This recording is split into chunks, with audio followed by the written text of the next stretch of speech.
Hello, good morning, welcome back to Chumki's adventure. কাল আমাদের বাড়িতে হবে গণেশ পুজো। কেনাকাটি সব শেষ, আজ হলো গোছানোর পালা। শান্তি মনে আমি আর সুজয় পুজোর জায়গাটা সাজাচ্ছি, আর সঙ্গে তোমাদেরও দেখাবো কিভাবে আমাদের বাড়ির গণেশ ঠাকুরকে সাজানো হয়। প্রত্যেকবার এই সাজানোর দায়িত্বটা মেয়ের উপরেই থাকে, কিন্তু এই বছর ওর পরীক্ষা চলছে, তাই খুব একটা ওকে ইনভলভ করতে পারছি না। ও একটু পড়ে নিক, তারপরে সন্ধ্যের দিকে যখন বাবার স্নান যাত্রা হবে তখন ওকে ডাকবো।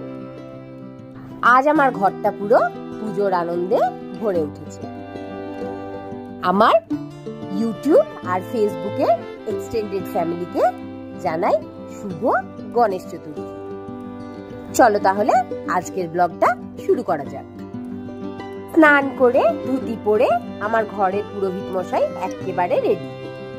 আগে আমরা ঠাকুরের সিংহাসনটাকে রেডি করে নেব। সিংহাসনটাকে ভালো করে ধুয়ে মুছে ফুল দিয়ে সাজিয়ে রেডি করে রাখবো। তারপর যখন বাবার স্নান যাত্রা হয়ে যাবে, তারপর বাবাকে সিংহাসনে অভিষেক করব। সিংহাসন পাতা হয়ে গেছে। এবার সামনে একটা ছোট জল চৌকিকে ভালো করে আসন দিয়ে মুড়ে নিয়েছি। এই জল চৌকিটাতেই ঋদ্ধিমা সিদ্ধিমাকে বসানো হবে। প্রথমেই আগে ড্রাই ফ্রুটস এর ট্রেটা রেডি করে নিলাম। এই ড্রাই ফ্রুটস এর ট্রেটা কালকে আসানসোল থেকে কিনেছিলাম। এর মধ্যে সব ড্রাই ফ্রুটস গুলো দিয়ে বাবার চরণে নিবেদন করব। ট্রের মধ্যে দিয়েছিলাম কাজু, কিশমিশ, পেস্তা, আমন্ড, ডেটস আর মিক্স ফ্রুটস। তারপর আর একটা ট্রে রেডি করলাম টানার নাড়ু, শিরিন নাড়ু আর গুড় পিঠে দিয়ে। এই গুড় পিঠেটাই কিনতে কালকে রানীগঞ্জ গেছিলাম। আর একটা ট্রের মধ্যে রেডি করলাম গুড়ের বাতাসা আর চিনির বাতাসা। আর প্রসাদের মধ্যে দিলাম নকুলদানা, কদমা, চেরি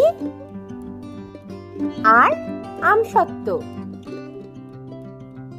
আপাতত এইটুকুই রেডি করতে পেরেছি।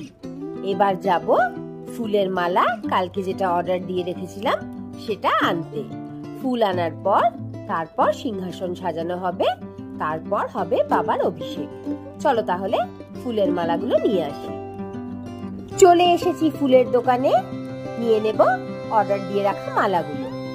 নেব একটা বড় রঙ্গন ফুলের মালা, একটা দুব্ব ঘাসের মালা, একটা এমনি প্লেন সাদা মালা, কিছু বেলপাতা, আম পল্লব আর একটু লুজ দুব্ব। আরো নিয়েছিলাম একটা বড় পদ্ম ফুল আর 6টা গেঁদা ফুলের মালা। ফুল নিয়ে চলে এসেছি।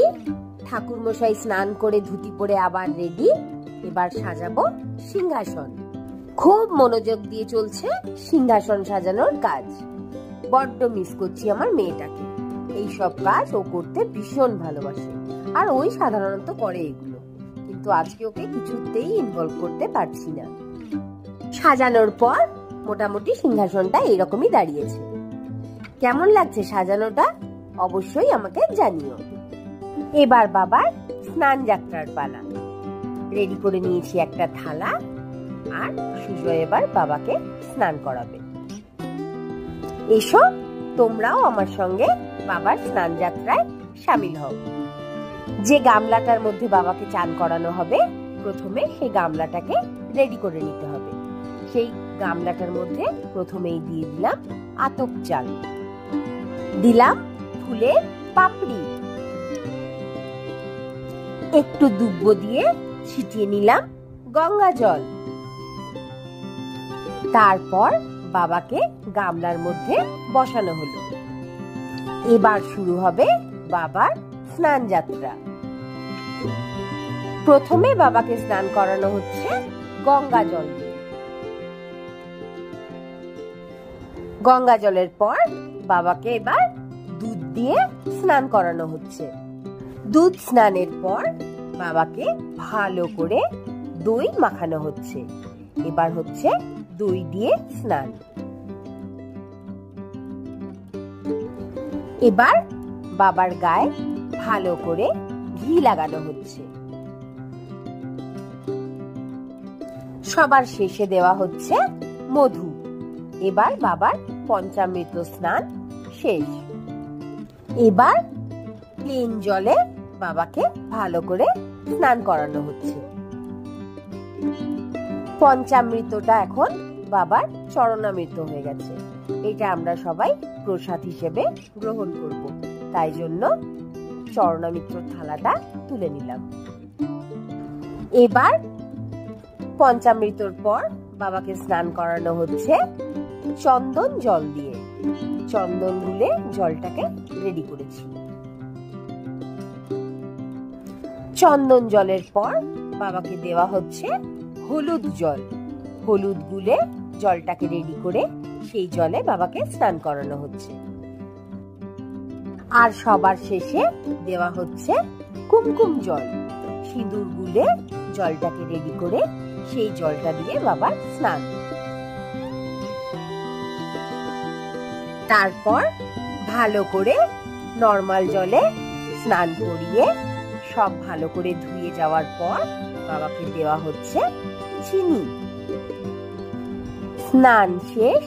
এবার ভালো করে বাবাকে গা মুছিয়ে তারপর সিংহাসনে অভিষেক করা হবে। বাবাকে সিংহাসনে বসানোর আগে ফুলের উপর দেওয়া হচ্ছে আতপ চাল। এটাকে বলা হয় আকশাদ। এটা নাকি খুব শুভ আর বাবার খুব পছন্দের, তাই আমার মেয়ে সিংহাসনের উপর দিয়ে দিচ্ছে আতপ চাল। এবার বাবাকে সিংহাসনে বসানো হয়ে গেছে। এবার রেডি করতে হবে বাবার মঙ্গল ঘট। তার জন্য বাবার ডান দিকে একটা জল চৌকির উপর একটা লাল শালু পেতে তার উপর ফুলের পাপড়ি দিয়ে আর চাল দিয়ে বসানো হবে বাবার ঘট। ওর বাবা ঘটটা বসিয়ে দিল আর আমি নিয়মগুলো বলে দিলাম। ঘটটা বসানোর বেশ অনেকগুলো নিয়ম আছে।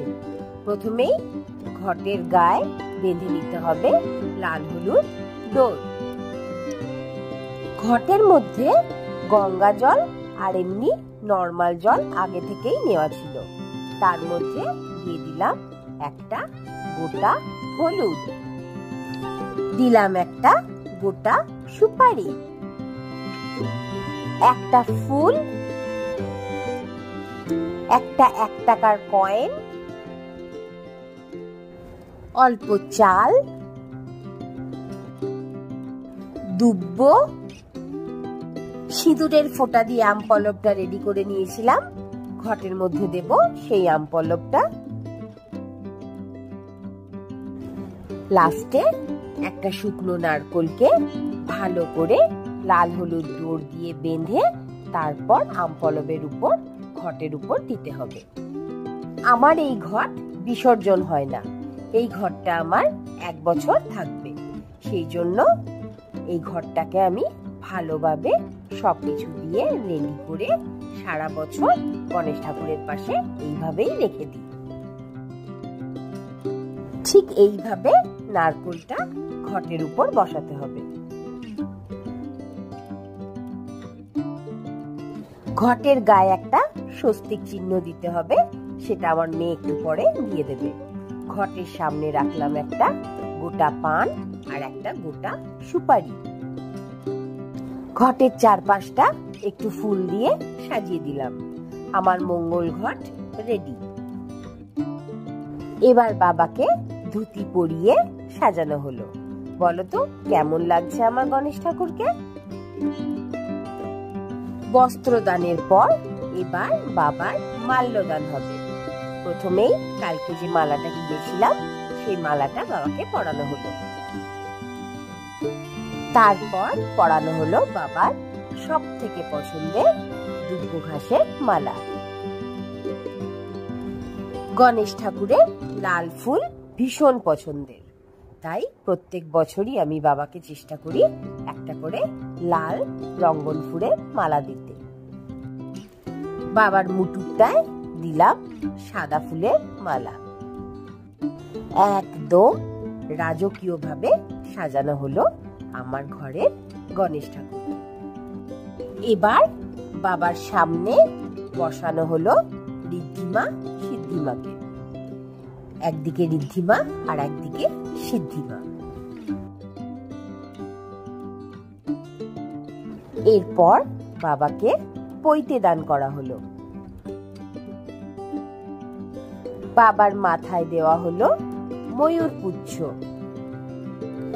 বাবার সাজসজ্জা শেষ, এবার সময় বাবার তিলক করার।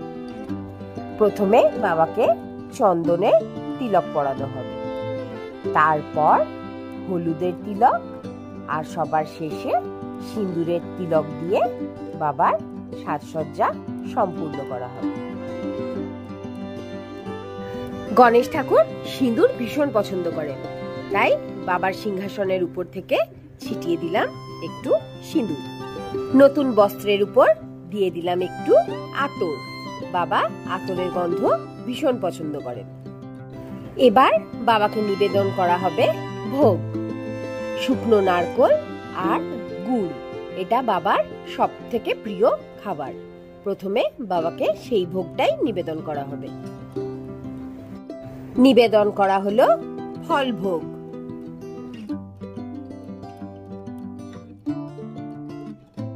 সব শেষে ধূপ দিয়ে আরতি করে বাবার অভিষেক সম্পূর্ণ হলো। মোমবাতি দেখিয়ে ঘরের পুজো শেষ করলাম।